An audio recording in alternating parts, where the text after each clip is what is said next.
100টা বাড়ি তৈরি করে সেগুলো দিতে চলেছি। আর প্রত্যেকটা বাড়ি প্রত্যেকটা পরিবারের জীবন বদলে দিতে চলেছে যাদের নিজের কোনো বাড়ি নেই। আর এটা ওরা জানে না। আমরা একটা বাড়ি বানিয়ে ফেলেছি। তোমাদের চোখের কাপড়টা খোলো আর পিছন ফিরে দেখো, এটা হলো তোমাদের নতুন বাড়ি। ওয়াও, ওর রিয়াকশনটা একবার দেখো। ওরা এখন খুবই আনন্দিত। আমার খুব ইচ্ছে ছিল এদের একটা বাঙ্ক বেড হোক। আমার স্বপ্ন সত্যি হয়েছে। এটা হলো 100টা বাড়ির মধ্যে প্রথম বাড়ি যেগুলো আমরা দিতে চলেছি। প্রথম ওদের খুশিতেই আমাদের খুশি। চলো পরের বাড়িগুলো দেওয়া যাক। এই ভিডিওতে প্রত্যেকটা বাড়ি তৈরির সাথে সাথে আমরা চেষ্টা করছি এই সমস্ত পরিবারগুলোকে একটা সুন্দর জীবন দেবার যাদের বাড়ি নামের কোনো আশ্রয়স্থল নেই। আর আমরা এই ভিডিওতে মিলিয়নেরও বেশি ডলার খরচা করছি এই বাড়িগুলো তৈরি করতে, কারণ জামাইকার এই অংশে প্রায় 5 লাখেরও বেশি মানুষ অসুরক্ষিত এবং ঝুঁকিপূর্ণ পরিবেশে বসবাস করে। যেমন পরের এই পরিবারটি, যাদের বাড়ির অবস্থা এতটাই খারাপ যে সেটা যে কোনো মুহূর্তে ভেঙে পড়তে পারে। তাহলে তুমি এটা বানিয়েছো? হ্যাঁ।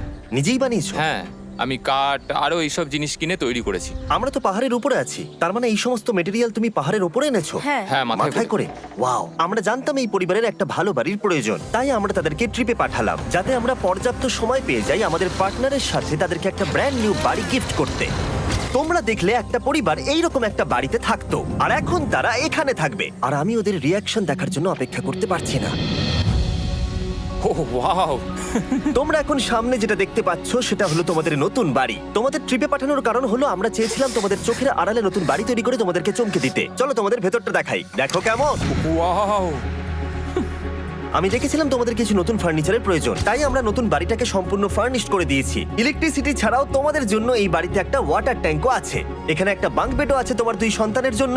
দারুণ। আর এই হলওয়ে দিয়ে গেলে তোমাদের বেডরুমটাও দেখতে পাবে। নাইস। তোমার সদ্যজাত সন্তানের জন্য একটা দোলনাও রেখেছি। ডায়রা, ওটা তোমার দোলনা। আমরা খুব কষ্টে ছিলাম, তোমরা আমাদের জীবনটা পুরো বদলে দিতে। এটা অফিসিয়ালি তোমার নতুন বাড়ির দলিল। তোমাদের অনেক ধন্যবাদ। দুর্ভাগ্যজনক হলেও এরকম অসুরক্ষিত জীবনযাপন করে আরো অনেকগুলো ফ্যামিলি, এবং কিছু ক্ষেত্রে সেগুলো ঝুঁকিপূর্ণ। এইখানে একটা পরিবার বসবাস করে। আমরা জানতে পারলাম এখানে ছাদ থাকলেও সেটা কোনো কাজের নয়। যখনই বৃষ্টি হয় এখান দিয়ে জল পড়ে, এখান দিয়ে জল পড়ে, এখান তার দিয়ে। সন্তানেরা ভিজে যায় এবং ঘুমোতে পারে না, কিন্তু আজ থেকে সেটা আর কোনোদিনও হবে না। দেখো, এটা হলো তোমার নতুন বাড়ি। এই নাও, ধরো চাবি। ও মাই গড, আমি নতুন বাড়ি পেয়েছি। কিন্তু অবশ্যই এখানে আমরা থেমে থাকিনি। আমরা একের পর এক বাড়ি তৈরি করেছি জামাইকার এই সমস্ত ফ্যামিলিগুলোর জন্য। আর 100টা বাড়ি তৈরি না হওয়া পর্যন্ত আমরা থামছি না। কিন্তু দুর্ভাগ্যবশত আমাদের পরের ডেস্টিনেশন হলো একটা নদী যা প্রতি বছর 100টারও বেশি বাড়ি ধ্বংস করে দেয়। বর্ষাকালে এই নদী প্রতি বছর ভয়ঙ্কর রূপ ধারণ করে, জল বেড়ে যায় এবং দুপাশের বাড়িগুলোকে ভাসিয়ে নিয়ে যায়। তাই এখানে থাকাটা খুবই দুর্ভাগ্যজনক। যেমনটা তোমরা দেখতে পাচ্ছ, ওখানে একটা ফ্রিজ আছে যেটা দেখে মনে হচ্ছে কোনো একটা বাড়ি ভেসে গেছে। একদম ঠিক। তাহলে তুমি বলছো বন্যা হলে নদীর দুপাশে যে সমস্ত ফ্যামিলিগুলো থাকে তাদের বাড়িগুলো সম্পূর্ণরূপে ধ্বংস হয়ে যায়। হ্যাঁ, এটা ঠিক। সেই কারণেই আমরা এখান থেকে অনেকটা দূরে এই সম্প্রদায়ের জন্য অনেকগুলো বাড়ি তৈরি করেছি। মজা করছি না? আমরা দিতে চলেছি এই বাড়িটা, এই বাড়িটা, এই বাড়িটা, এই বাড়িটা, এই বাড়িটা, এই বাড়িটা, এই বাড়িটা এবং অনেকগুলো বাড়ি। তাই আমরা শুরু করলাম মারিয়া এবং তার মেয়েকে দিয়ে, যাদের আগের বাড়িটা বর্ষাকালে নদীর জল বেড়ে যাওয়ার কারণে সম্পূর্ণ ধ্বংস হয়ে গেছিল। এমনকি একটা বিছানাও তাদের কাছে নেই। প্রত্যেকটা দিন তাদেরকে লড়াই করে বাঁচতে হচ্ছিল। ভগবানের আশীর্বাদে আমরা বেঁচে আছি। আর আপনাদের কষ্টে থাকতে হবে না। এবার তোমরা প্লিজ ঘোরো আর তোমাদের নতুন বাড়িটাকে দেখো। একবার তোমরা ঘুরে দেখো, এই হলো তোমাদের নতুন বাড়ি।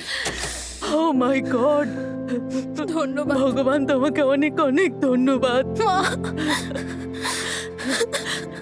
অনেক অনেক আরে ধন্যবাদ। ঠিক আছে, চলো ভেতরে যাওয়া যাক। ও, তুমি আমাকে হাত করতে চলো চাও? চলো ভেতরে চলো। চলো ভেতরে। ও, কি সুন্দর। আর ওরা যখন নিজের বাড়িতে ঘুরছিল তখন ওরা জানতো না এই বাড়িটা ওদেরকে ফ্রিতে দেওয়া হচ্ছে। সারপ্রাইজটা কি বলনি? না, না। আরে সারপ্রাইজটা ওদেরকে বলে দাও। তোমাদের টাকা দিতে হবে না, এই পুরো বাড়িটা তোমাদের। সৃষ্টিকর্তাকে অনেক অনেক ধন্যবাদ। নতুন বাড়ির জন্য অভিনন্দন। তোমাকে অনেক ধন্যবাদ। এটা ফ্রি শুনে ওরা খুবই খুশি হয়েছে। আমি কি এখানে শুতে পারি? হ্যাঁ, তুমি শুতে পারো। ও, আমার এখানে ঘুমোতে ইচ্ছে করছে। কেমন লাগলো? আমি কি তোমাকে হাগ করতে পারি? তোমার কি মনে হয়? হ্যাঁ, করে নাও। হ্যাঁ, নিশ্চয়ই। Thank you. এই জন্য আমরা এরকম ভিডিও করি। দেখো ওরা কতটা খুশি। আমি আন্তরিকতার সাথে ধন্যবাদ আমার জানাচ্ছি। মনে হয় তোমাদের আর কোনো চিন্তা থাকবে না। এটা হলো তোমাদের নতুন বাড়ি। নতুন বাড়িতে তোমাকে স্বাগত। এই সদ্যজাতর জন্য একটা দোলনাও এনেছি। বাবু, আমাদের কাছে এখন একটা বাড়ি আছে। আমার পেছনে এই মানুষগুলোকে দেখতে পাচ্ছ যাদেরকে আমি চোখ বেঁধে দাঁড় করিয়ে রেখেছি? আমরা কিন্তু এদেরকে কিডন্যাপ করছি না। আমরা এদেরকে একসাথে এই বাড়িগুলোকে দিতে চলেছি, যা বদলে দেবে তাদের জীবন। সবাই ভালো করে শোনো, চোখের কাপড়গুলোকে খুলে ফেলো আর পিছনে ঘুরে দেখো তোমাদের নতুন বাড়ি। কংগ্রাচুলেশনস। এটা কি সত্যি বিনামূল্যে দিচ্ছ? বাড়িটা দেওয়ার জন্য থ্যাংক ইউ জিমি। আমি নিচে গিয়ে ওদের রিয়াকশন গুলো দেখি। তোমার নতুন বাড়ি কেমন লেগেছে? ভালো, ধন্যবাদ। অভিনন্দন। নতুন বাড়ি সম্পর্কে জিজ্ঞাসা করলে? নতুন বাড়ি ভালো লাগলো? তোমাদের ভালো লেগেছে নতুন বাড়ি? দেখা যাক ওরা কি বলে। কেমন লাগলো? অনেক অনেক অনেক ধন্যবাদ। ধন্যবাদ তোমাকে। হ্যাঁ, ধন্যবাদ। তোমাদের তাহলে পছন্দ। এখন রয়েছে শেষ বাড়িটা। নতুন বাড়ি কেমন লাগলো? খুব ভালো। আমি কি এনার সাথে একটা ফটো তুলতে পারি? হ্যাঁ হ্যাঁ অবশ্যই। আমি ফটোর থেকেও বেশি কিছু ভেবে রেখেছি। তুমি কি ওকে ফুটবলের ব্যাপারে কিছু বলেছো? তুমি এনার সাথে ফুটবল খেলতে চাও? হ্যাঁ। বাহ, খুব ভালো। কারণ আমরা শুধু এই সম্প্রদায়কে বাড়ি দিচ্ছি না, তার সাথে আমরা দিচ্ছি এই বিশাল বড় ফুটবল মাঠটাও। আর সব থেকে ভালো ব্যাপার হলো 100-রও বেশি বাচ্চা অপেক্ষা করছে। আমরা তাদেরকে সারপ্রাইজ দেব, আর তারা খুবই আনন্দিত হলো এই বিশাল বড় ফুটবল মাঠটাকে দেখে। চলো ফুটবল খেলা যাক। যাও নতুন মাঠে তোমরা খেলো, যাও মজা করো। নতুন ফুটবল মাঠের সাথে আমরা ফুটবল ইকুইপমেন্টসও বাচ্চাদেরকে দিচ্ছি। তোমরা কিন্তু এই নতুন মাঠে খুব মজা করে খেলবে। কিন্তু ফুটবল মাঠটাই ওদের কাছে যথেষ্ট ছিল না, কারণ সমস্ত বাচ্চারা ফেস্টিভ্যালসের ডিমান্ড করতে শুরু করলো। এই নাও ফেস্টিভ্যালস। ওরা সত্যি ফেস্টিভ্যাল খুব পছন্দ করে। মনে হচ্ছে আরো ফেস্টিভ্যালস আমাকে নিয়ে আসতে হবে। হার সিজন থেকেও ভালো। এটা 100% সত্যি। ও যা বলছে তার সাথে আমি সহমত। কিন্তু এই সম্প্রদায় ছাড়াও এল সালভাডোরে এমন অনেক পরিবার রয়েছে যাদের সুরক্ষিত বাড়ির প্রয়োজন আছে। তাই আমরা যথাসম্ভব চেষ্টা করছি তাদেরকে নতুন বাড়ি উপহার দেবার। কিন্তু আমরা এখন অর্ধেক পার করেছি। আর্জেন্টিনার এই ছোট্ট সম্প্রদায়েরও বাড়ির প্রয়োজন রয়েছে, আর আমরা সেখানেও একের পর এক বাড়ি তৈরি করে গেছি যাতে সেখানকার প্রতিটা বাচ্চা একটা সুরক্ষিত জায়গায় বসবাস করে বড় হয়ে উঠতে পারে। এখানেই আমাদের যাত্রা শেষ নয়, তাই আমাদের পরের গন্তব্য হলো মেক্সিকো। সেখানকার সম্প্রদায়ের জন্য আমরা একের পর এক বাড়ি তৈরি করে গেলাম। তারপরে আমরা গেলাম আমাদের পরের গন্তব্য কলম্বিয়াতে, আর সেখানে গিয়ে দেখতে পেলাম বাড়িগুলো ঝড়ের কারণে সম্পূর্ণরূপে ধ্বংস হয়ে গেছে। এর পরের পরিবার এই রকম একটা বাড়িতে বসবাস করত বললাম কারণ টর্নেডো এটাকে ধ্বংস করে দিয়েছিল। এই বাড়িগুলো এখন বসবাসের উপযুক্ত ছিল না, তাই আমরা জন আর অ্যানার জন্য একটা নতুন বাড়ি তৈরি করলাম। আর এখন আমরা এই নতুন বাড়িটা ওদেরকে দেব। ওদের কোনো ধারণাই নেই ওরা নতুন বাড়ি পেতে চলেছে। আর একটু এগিয়েই থেমে যাবে। এসো, এসো, ঠিক এসো। আছে, কাপড়টা খুলে ফেলো। অভিনন্দন। আমি জানি তোমাদের বিশ্বাস হচ্ছে না, কিন্তু এটা তোমাদের নতুন বাড়ি। তুমি দরজাটা খুলে দেখো। ওরা সবাই অবাক, আর আমার মনে হয় না ওরা বিশ্বাস করতে পেরেছে এটা ওদের নতুন বাড়ি। ওরা কিচ্ছু বলতে পারছিল না, কিন্তু চোখের জল অনেক কিছু বলে দিচ্ছিল। অভিনন্দন তোমাকে, অভিনন্দন। এটা তোমাদের। এই বাড়িটা অনেক বড়। এর আগে শুধু আমাদের কাছে একটা অর্ধেক রুম ছিল, আর এখন আমাদের কাছে বাড়ি আছে। আমাদের কাছে এখন বাড়ি আছে। কিন্তু জন আর অ্যানা ছাড়াও কলম্বিয়াতে বহু মানুষের এটা প্রয়োজন ছিল, তাই আমরা এই সম্প্রদায়ের জন্য বাড়ি তৈরি করতে শুরু করে দিলাম। এটা কি তোমার পছন্দ হয়েছে? দেখো ওর হাসিটা দেখো। এই পৃথিবীতে প্রত্যেকটা পরিবারের একটা সুরক্ষিত বাড়ি পাবার অধিকার রয়েছে, কিন্তু প্রতিটা বাড়ি তৈরি করাই এতটা সহজ ছিল না। আমি ভুল করে দরজার লকটাকে ভেঙে ফেলেছি। বাইরে জিনিসগুলো রয়েছে যেগুলোকে ভেতরে নিয়ে যেতে হবে। এদিকে ফ্যামিলিটাও এগিয়ে আসছে। জানলা তো গ্রিল লাগানো আছে, তাই খোলা যাচ্ছে না। আমি এবার বুঝতে পারছি না কি করব। খুলছে না ভাই। ঠিক আছে, পরিবারটা চলে এসেছে, সময় এবার শেষ। আমি কোনো স্বপ্ন দেখছি না তো। এই তোমরা কেমন আছো? এই এদিকে চলে এসো। ঠিক আছে, যাই হোক, আমি ভুল করে দরজার লকটাকে ভেঙে ফেলেছি আর দরজাটা এখন খুলছে না। তুমি একবার চেষ্টা করো না। মানে আমি হয়তো। হ্যাঁ, হয়ে গেছে। আরে এ কি, তুমি কি করে করলে? এই তো। আমরা কিছুই পারি না। চলো সবাই এগুলো ধরো।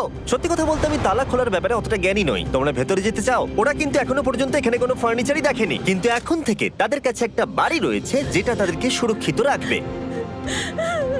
আমরা এটাও শুনেছিলাম তাদের কাছে যাতায়াতের কোনো উপায় ছিল না, আর তাই আরেকটা সারপ্রাইজ, আমরা তোমাদের জন্য একটা ব্র্যান্ড নিউ মোটরসাইকেল এনেছি।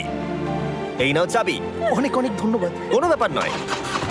ইয়েস, এখন তোমার কাছে নতুন বাড়ি আছে আর মোটরসাইকেল আছে। আর এই পরিবারটা ছাড়াও আমি লক্ষ্য করেছি যারা বাড়ি পেলো তাদের বাড়ি ছাড়াও যাতায়াতের সমস্যাও ছিল, আর আমি এখন সমাধান করব। হলো এটা। আমরা এই গ্রামের প্রতিটা বাচ্চাকে বাইসাইকেল দিতে চলেছি। ধন্যবাদ মিস্টার বিস্ট। কোনো ব্যাপার নয়। ধন্যবাদ মিস্টার বিস্ট। কলম্বিয়াতে এতগুলো বাড়ি বানানোর পরেও আরেকটা বাড়ি বাকি ছিল যেটা আমরা উপহার দেব। আর শেষ পর্যন্ত 100তম বাড়ি। চোখের কাপড়টা খুলে ফেলো আর তোমাদের নতুন বাড়িটাকে দেখো। থ্যাংক ইউ সো অভিনন্দন, মাচ। তোমাকে অভিনন্দন। অনেক বড় উপকার আরে, করলেন আপনি। যাও ভেতরে গিয়ে দেখো। ওয়াও। আমার সব পার্টনারকে শাউট আউট যারা বাড়িগুলো বানাতে সাহায্য করেছে। তার সাথে তোমাদেরকেও শাউট আউট, কারণ তোমরা এই ভিডিওগুলো না দেখলে আমরা এই 100টা বাড়ি বানাতে পারতাম না। আর চ্যানেল যদি এভাবে গ্রো করে, আমি আশা করব ভবিষ্যতে 1000টা বাড়ি বানাবো।